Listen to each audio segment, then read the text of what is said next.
Welcome back to the programme.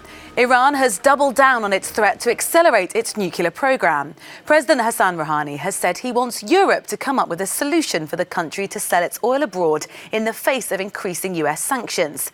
It's the latest attempt to up the ante in an increasingly bitter contest of wills between the West and the Islamic Republic. Euronews' international correspondent Anelise Borges is in Iran's capital. We'll speak to her in a moment. But first, her exclusive report on how Iranian citizens are getting caught up in the political crossfire between Tehran and Washington.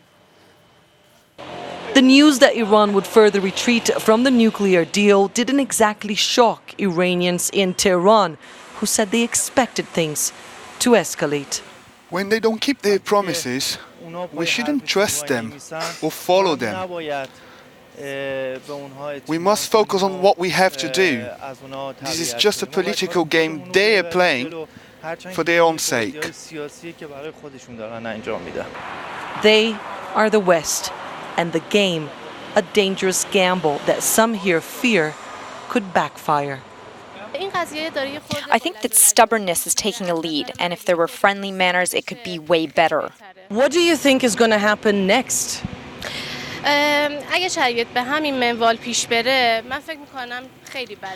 If the current trend continues, I think things will get worse, especially for Iran. Both sides are getting harmed, but Iran is being hit the hardest. Right now, the country is in bad economic conditions. But if the focus was on the people, it would be different. I think the people are being ignored.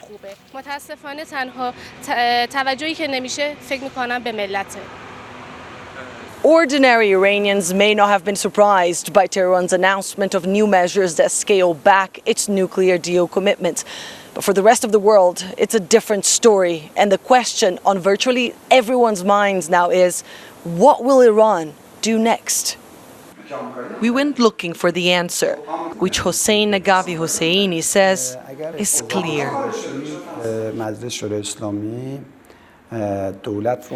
Iran's parliament has required the government to provide the nuclear fuel for motors and engines. And the enrichment percentage for this purpose is over 60. So we need a high rate of enrichment. That would get Iran much closer to the 90% threshold of weapons-grade uranium. But the Iranian government insists it is not after a nuclear weapon. Our goals are solely peaceful and industrial. As it has been repeatedly stated, the Supreme Leader has issued a fatwa calling nuclear energy for weapons unlawful. Iran insists the escalation is easily reversible, and authorities in Tehran vowed to return to full compliance of the JCPOA as soon as other signatories of the deal start honoring their side of the bargain. Anelise Borges in Iran's capital, Tehran, for Euronews. Well, we can go live now to Tehran to speak to Anelise. Morning to you. It seems from the story that you just gave to us there that for the average Iranian on the street, this international tension is becoming somewhat the norm.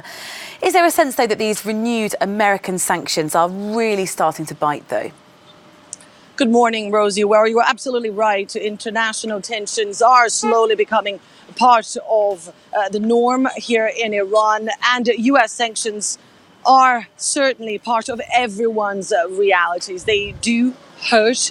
Everyone here in Iran will tell you that this is a resilient country, but pretty much everyone here has felt the effects of the US sanctions on the economy. Inflation has surpassed 50% in the first months of 2019. Unemployment is at 15%. Among the youth, that is much higher. 28% of the young people here in Iran do not have a job, cannot find one. And when you speak to young Iranians who should be part of the Iran of tomorrow, they will tell you it is quite difficult to dream about the future in Iran.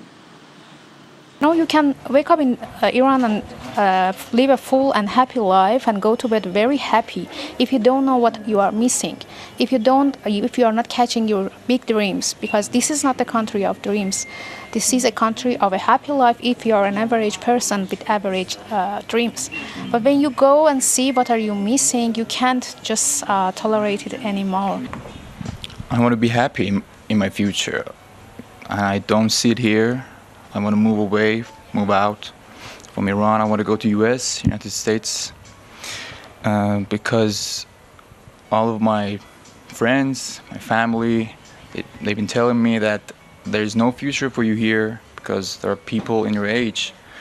They're working hard, but they don't reach the level that, they're working hard, but they don't get what they deserve here.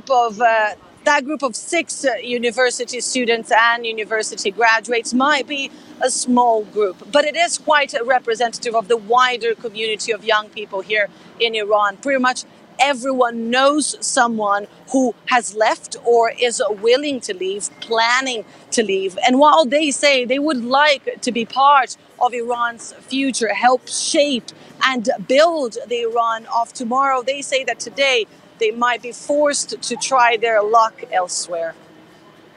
Anelise, Donald Trump is often talking about doing a deal. Is there hope from the Iranian side that the Americans will come to the table to try and resolve some of this tension? Well, what the US President Donald Trump means by doing a deal is basically negotiating a completely new one. And that is precisely what Iranians say they will not do.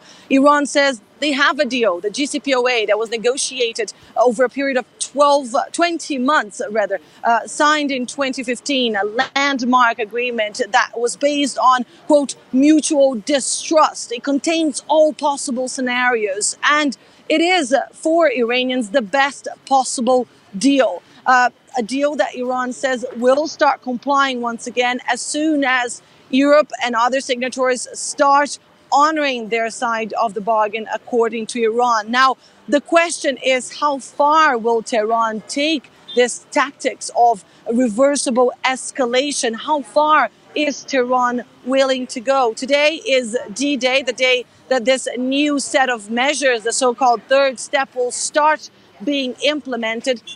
Those measures include, of course, investing in a new generation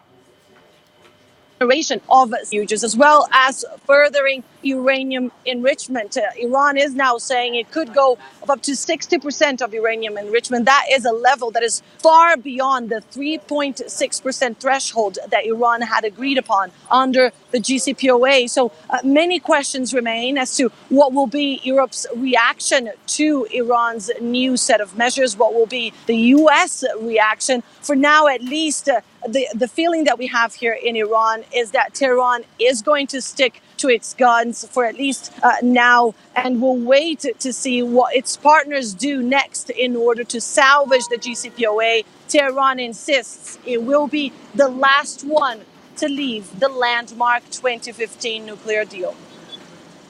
Anelise Borges, thank you, our international correspondent live there in Tehran.